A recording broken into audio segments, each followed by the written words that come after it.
நம்மை போன்ற அற்ப மனிதர்கள் செய்யும் பாவத்திற்கும் புண்ணியத்திற்கும் ஏற்ப நாம் இறந்த பிறகு நம்முடைய ஆன்மா இன்னொரு உடலை போய் சேர்ந்து விடும். இது இந்த கான்செப்ட் ஐம்பெரும் காப்பியங்களில் இரட்டை காப்பியங்கள் என்று சொல்லப்படும் சிலப்பதிகாரத்திலும் சொல்றாங்க, மணிமேகலையிலும் சொல்றாங்க. சிலப்பதிகாரத்தை ஏற்றியவர் இளங்கோவடிகள், மணிமேகலை காப்பியத்தை ஏற்றியவர் சீத்தலை சாத்தனார் அவர்கள் இல்லையா?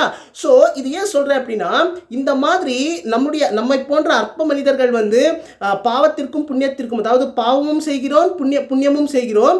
அதனால தான் நம்ம மறுபடியும் இந்த பிறவி எடுத்துக்கிட்டே இருப்போம்.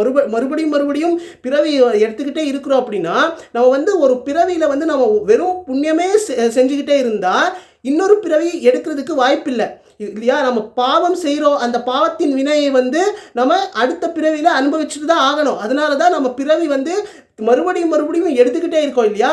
இதை பற்றி இந்த மாதிரி எடுக்கக்கூடாது அப்படின்றதுக்கு, இந்த மாதிரி எடுக்காம இருக்கிறதுக்கு, அதே மாதிரி அழிவில்லாத வீடு பேற்றை அடைவதற்கு மருந்து சொல்கிறேன் கேள் என்று நம்முடைய பட்டினத்தார் அவர்கள் ஓரிடத்தில் சொல்கிறார். எவ்வளவு அழகா சொல்றாங்க பாருங்க.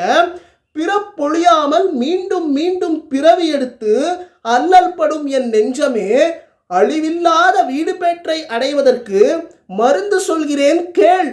அன்னையும் பிதாவும் இன்றி பிறப்பு மூப்பு இறப்பு என்ற எதுவும் இன்றி என்றும் நிலையானவனாக இருக்கும் என் அப்பனை முழுவையும் மானையும் காத்தில் ஏந்தியிருக்கும் எம் கடவுளை பெருமை மிகுந்த ரிஷபத்தில் ஏறும் பெருமானை மனதில் தியானித்து கண்களில் ஆனந்த கண்ணீர் ஆராய் பெருகி ஓடும் அளவிற்கு விம்மி அழு மனமே, நீ வேண்டும் நன்மையை அருள வேண்டும் என்று அறிவுரை சொல்றாங்க. இதை நான் விளக்கி சொல்ல வேண்டிய அவசியம் இல்லை என்று நினைக்கிறேன். ஏன்னா அவ்வளவு சிம்பிளா எளிய மக்களுக்கும் புரியுற மாதிரி தான் நம்முடைய சித்தர்கள் அந்த காலகட்டத்தில் சொல்லியிருக்கிறாங்க.